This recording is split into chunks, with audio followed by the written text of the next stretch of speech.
সুপ্রিয় দর্শক, আসসালামু আলাইকুম। কেমন আছেন সবাই? আশা করি ভালো আছেন। আজকে আপনাদের সামনে একটা অতি গুরুত্বপূর্ণ কথা আমি তুলে ধরব। সেটা হচ্ছে এখন বর্ষা মৌসুম। স্বভাবতই আমাদের গ্রাম অঞ্চলে বলেন, শহরে বলেন, সব জায়গাতেই আপনার খুরা রোগের প্রবণতাটা অনেক বেশি বেড়ে গেছে। তা অনেক প্রান্তিক খামারি, যারা প্রান্তিক পর্যায়ের কৃষক, তারা চিন্তা করে, তারা খুব ঘাবড়ায় যায় যে গরু তো এই তো জড়াই গেছে, এখন আমি কি করবো। আসলে গরু জড়ালে ঘাবড়ানোর কিছু নাই, তবে গরু যেন না জড়ায়, খুরা রোগে আক্রান্ত না হয়, সেই ক্ষেত্রেও কিছুটা সতর্কতা আপনাদেরকে অবলম্বন করতে হবে। আমি জড়ানোর আগে এবং জড়ানোর পরে দুইটাই আপনাদের কাছে তুলে ধরবো এই মুহূর্তে। দেখেন, গরু যেন না জড়ায় সেই জন্য আপনারা এফএমডি ভ্যাকসিন আছে, আপনারা ভ্যাকসিন মারতে পারেন। তারপরে আরও সব থেকে ভালো হয় যদি প্রাণী সম্পদে গিয়ে একটু আলোচনাও করেন। গরুকে হাট থেকে নিয়ে আসার পরে এই যে এটাকে পটাশ বলা হয়, এই পটাশটা ব্যবহার করতে পারেন। পটাশ দিয়ে ভালোভাবে পা হাত পা ধুয়ে ফেলতে পারেন। পা হাত পা ধুয়ে দিলে দেখা যাচ্ছে আপনার খুরা রোগের প্রবণতাটা অনেকাংশে কমে যায়। তো যদি খুরা রোগে ধরেন আক্রান্ত হয়েই গেল আপনার গরুটা, তখন আপনি কি করবেন? ঘাবড়ানোর কোনো কারণ নাই। হয়তো আপনাকে 5 থেকে 7টা দিন ভুগতে হবে। তবে হ্যাঁ, একটা জিনিস আপনাকে অবশ্যই মনে রাখতে হবে, সেটা হচ্ছে আপনার সর্বোচ্চ চেষ্টা, সর্বোচ্চ শ্রম, আপনার যত্নশীলতা, এটাই গরুকে সুন্দরভাবে সেরে তুলবে।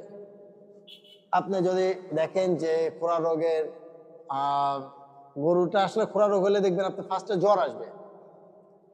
জ্বর যদি অতিরিক্ত তুলনায় চলে যায়, সেক্ষেত্রে আপনি ডাক্তারি পরামর্শ নিতে পারেন। আর প্রাথমিক পর্যায়ে আপনাকে যেগুলো করতে হবে, সেগুলো জ্বরের জন্য কিছু ট্যাবলেট আছে, এইচবেড, ফার্স্ট বেড, এগুলো আপনারা ব্যবহার করতে পারেন। তারপরে দেখেন যদি জ্বর তাতেও কমছে না, সেই ক্ষেত্রে আপনি হয়তো বা ইঞ্জেকশন যেগুলো হচ্ছে টাফনিল কিংবা অন্যান্য ইঞ্জেকশন যেগুলো আছে, এগুলো ব্যবহার করতে পারেন। সেটা হচ্ছে ভেটেরিনারি ডাক্তারের পরামর্শে। অবশ্যই আমাদের এলাকায় আবার ভেটেরিনারি ডাক্তারগুলো খুবই ফ্রেন্ডলি, তারা যখনই ডাকবেন তখনই চলে আসে।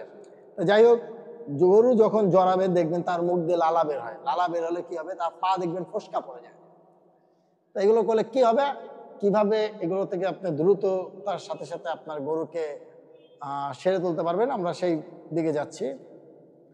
এই যে দেখেন একটা ট্যাবলেট আছে, আমি ট্যাবলেটটার নামটা বলে দিচ্ছি, রিবোফ্লোভিন।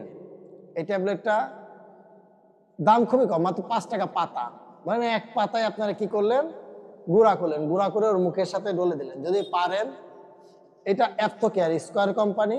আমি এই শুরুতেই বলে দিচ্ছি, আমি কোনো কোম্পানির পক্ষ থেকে কথা বলছি না। আপনারা বিভিন্ন কোম্পানির ভালো ভালো ওষুধ আছে, এর থেকেও ভালো আছে, আপনারা সেগুলো ব্যবহার করতে পারেন। এসকেপ কোম্পানির আছে, অন্যান্য কোম্পানিরও আছে, এগুলো আপনারা ব্যবহার করতে পারেন। ব্যবহার করলে কি হবে, এটা আপনার মুখে ডলে দিবেন। এফএমডি কিউর ভেট, এটা দিয়ে আপনারা কি করতে হবে, আপনাদেরকে মুখটা ওয়াশ করে দিতে হবে। মুখটা ওয়াশ করলে কি হবে, তার মুখের থেকে যে জীবাণুটা সেটা কিছুটা অংশে কমে যাবে। ঠিক আছে, মুখের যে জীবাণুটা সেটা কিছুটা অংশে কমে যাবে। আপনারা পটাশ দিয়ে বারবার পানি দিয়ে পটাশ দিয়ে ধুয়ে দিবেন পা, দেখবেন আপনাদের গরুগুলো আল্লাহর রহমতে খুব দ্রুততার সঙ্গে সেরে যাবে। হালকা কুসুম গরম পানি দিয়ে পাটা ধুয়ে দিবেন। গোয়ালটা, গরুকে একটা জিনিস মনে রাখবেন, যখন গরুটা আপনার হচ্ছে খুরা রোগে আক্রান্ত হবে, তাকে সবসময় শুকনা জায়গায় রাখার চেষ্টা করবেন। এবং কি, যে গরুটা আক্রান্ত হয়েছে সেই গরুটাকে অন্যান্য গরু থেকে আলাদা জায়গায় রাখতে হবে। সেই ক্ষেত্রে কি হবে, সেই ক্ষেত্রে আপনার যেই গরুগুলো সুস্থ আছে সেগুলো অতি দ্রুত কিন্তু এত সহজে আক্রান্ত হবে না। এখানে দুইটা স্প্রে আছে, এই স্প্রেগুলো সাধারণত পায়ে দিতে হয়, যেখানে ফেটে যায়, দেখবেন পায়ের খুরগুলো ফেটে ফেটে যাচ্ছে, সেইখানটাতে আপনারা এইগুলো দিতে পারেন। এখানে আপাতত আমি দুইটা দিয়েছি। এটা RRPর একটা পিওর স্প্রে আছে, সাধারণত এটা এখন পাওয়া যাচ্ছে না বলে আমি জানি। তো ওইটাও আমার কাছে যথেষ্ট পরিমাণে ভালো। এগুলোতে আমার কাছে মনে হয় ওইটা বেস্ট। তারপরে ওইগুলো যেহেতু বাজারে নাই এই মুহূর্তে, আপনারা এগুলো ব্যবহার করতে পারেন। দেখবেন আশা রাখি আপনাদের খুরা রোগগুলো অতি দ্রুত সেরে যাবে। তবে হ্যাঁ, একটা কথা আমি বারবারই বলবো যে আপনারা খুরা রোগ হলে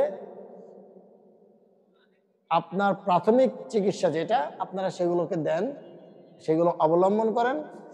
সেই সাথে সাথে আপনারা ভেটেরিনারি একজন ভালো ডাক্তারকে দেখান, তাহলে দেখবেন আপনাদের খুরা রোগ নিয়ে কোনো টেনশন থাকবে না।